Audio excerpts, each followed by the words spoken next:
انسانی زندگی کے اہم اور حساس اور بنیادی پہلوؤں میں سے انسانی زندگی کا ایک جنسی شعبہ ہے، جنسی پہلو ہے۔ جیسے جسمانی ایک پہلو ہے، جسمانی تقاضے ہیں، اسی طرح انسان روح رکھتا ہے اور اس کی زندگی کے روحانی تقاضے ہیں۔ ان جسمانی اور جسمانی تقاضوں میں سے ایک اہم تقاضا انسان کے وجود کا جنسی تقاضا ہے، اور یہ ہر جاندار کے لیے اللہ تبارک و تعالیٰ نے رکھا ہے۔ اپنی حکمت و اللہ نے اپنی مشیت کے مطابق بقائے نسل کے لیے، اور جس نوع کو اللہ نے نظام بنا کر باقی رکھنا ہے اس کے لیے بقا کا یہ سامان اس نوع کے ہر فرد کے اندر اللہ تبارک و تعالیٰ نے قرار دیا ہے۔ انسان چونکہ اپنی تخلیقی اور خلقت کی خصوصیات کی وجہ سے باقی مخلوقات میں سے نمایاں ہے، اور انسان کے نمایاں ہونے کی دلیل یہ ہے کہ انسان کو اللہ تبارک و تعالیٰ نے عقل و شعور دیا ہے اور ارادہ و اختیار دیا ہے۔ یہ وہ توانائیاں ہیں جس کی وجہ سے اللہ نے انسانی نظام اور انسانی معاملات دوسرے مخلوقات و موجودات اور جانداروں سے علیحدہ اور سوا بنائے ہیں۔ یہ جنسی پہلو انسان کا دوسرے جانداروں کی نسبت مختلف ہے۔ اصل رجحان، یہ توانائی، یہ طاقت، یہ سب کے اندر ہے، لیکن اس کا اظہار، اس کا ظہور اور اس کے اثرات وہ انسانوں میں مختلف ہیں، باقی جانداروں میں مختلف ہیں۔ ہم باقی جانداروں میں انسان کی وجہ سے جنسی بحران پیدا ہوتا ہے۔ اگر انسان مداخلت نہ کرے تو ان کے ہاں جو طبیعی نیچرل نظام اللہ نے بنایا ہے اس کے مطابق کبھی بھی حیوانات میں، جانداروں میں جنسی بحران پیدا نہیں ہوتا۔ انسان البتہ ایجاد کر دیتا ہے، جیسے بعض شوقیہ طور پر بعض جانوروں کو پالتا ہے اور انہیں اپنی جنسی تسکین کے لیے آزاد نہیں چھوڑتا، اور اس طرح ان کو ایک دباؤ میں یا پریشر میں رکھتا ہے۔ لیکن جو جاندار آزاد ہیں، اپنی طبعی دنیا میں ہیں، ان کے لیے کبھی کوئی مشکل پیش نہیں آتی، اس لیے کہ انسان کے علاوہ باقی مخلوقات، موجودات، ان سب کا نظام اللہ کے ارادے سے چلتا ہے، یا اللہ کے ارادے سے بنے ہوئے نظام کے مطابق چلتا ہے، خودکار طریقے سے چلتا ہے۔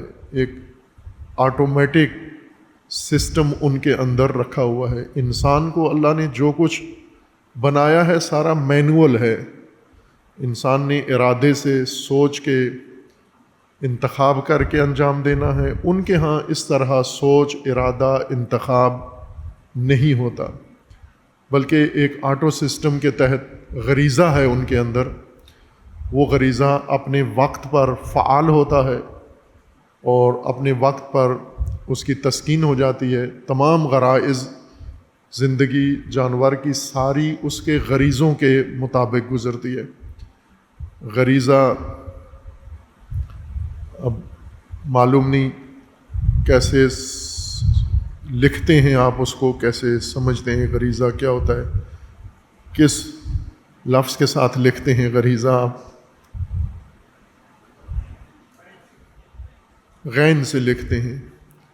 غین ہے، رے ہے، یہ زے، زواد نہیں ہے، زوئے نہیں ہے، زال نہیں ہے، زے کے ساتھ لکھیں، رے زے، رے کے اوپر نقطہ ڈالیں، اس کو زے اردو میں کہتے ہیں۔ غریزہ، زے اور ہے۔ غریزہ کو سمجھنے کے لیے کہ غریزہ کیا چیز ہے، اس کو آپ سم کہہ سکتے ہیں، آپ کے موبائل کے اندر جو سم ہے، چپ، یہ چیز اللہ نے ہر انسان کے اندر رکھی ہوئی ہے۔ اس طرح کی چپیں بہت ساری اللہ نے انسان کی روح میں بھی اور انسان کے جسم میں بھی رکھی ہوئی ہیں، اور اسی طرح کی سم چپ جانداروں کے اندر بھی ہے۔ جس طرح ابھی آپ دیکھتے ہیں کہ ایک مصنوعی ذہانت، آرٹیفیشل انٹیلیجنس، ایک سافٹ ویئر بنا لیا ہے انسان نے، جو سوچتا بھی ہے، ارادہ بھی کرتا ہے اور انتخاب بھی کرتا ہے۔ یہ سائنس نے کاپی کی ہے انسانی ذہن کی۔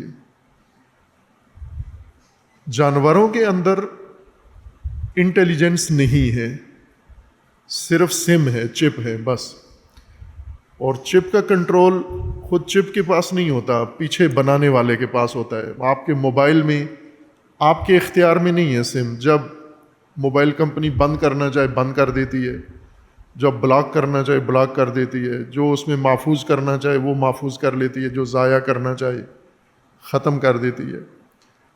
یہ طاقت ہے، ایک قوت ہے جو اللہ نے جانداروں کے اندر رکھی اور انسان کے اندر بھی رکھی ہے۔ اس کو غریزہ کہتے ہیں، چونکہ اندر انسان کے اندر اس کو اللہ نے پنہان کر کے رکھ دیا ہے اور غیر محسوس طور پر ہے، اور اس کے اندر ایک توانائی ہے، طاقت ہے، اس وجہ سے اس کو غریزہ کہتے ہیں۔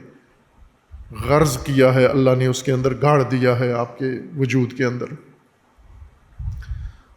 لیکن انسان کو انٹیلیجنس بھی دی ہے اللہ نے، جانداروں کو نہیں دی، باقی جانوروں کو۔ اور انسان اپنی انٹیلیجنس، ذہانت کے ذریعے اپنی سمز، اپنی چپس، اپنی ہر چیز کو کنٹرول کرتا ہے۔ جاندار میں ایسی انٹیلیجنس نہیں ہے، لہٰذا اس کے غرائز سسٹم کے تحت ہیں، آٹومیٹک سسٹم کے تحت ہیں، اس کی چپیں اور اس کی سمیں۔ انسان کی سم کا اختیار انسان کو دے دیا گیا ہے، جو کہ انٹیلیجنس دی ہے اس کو۔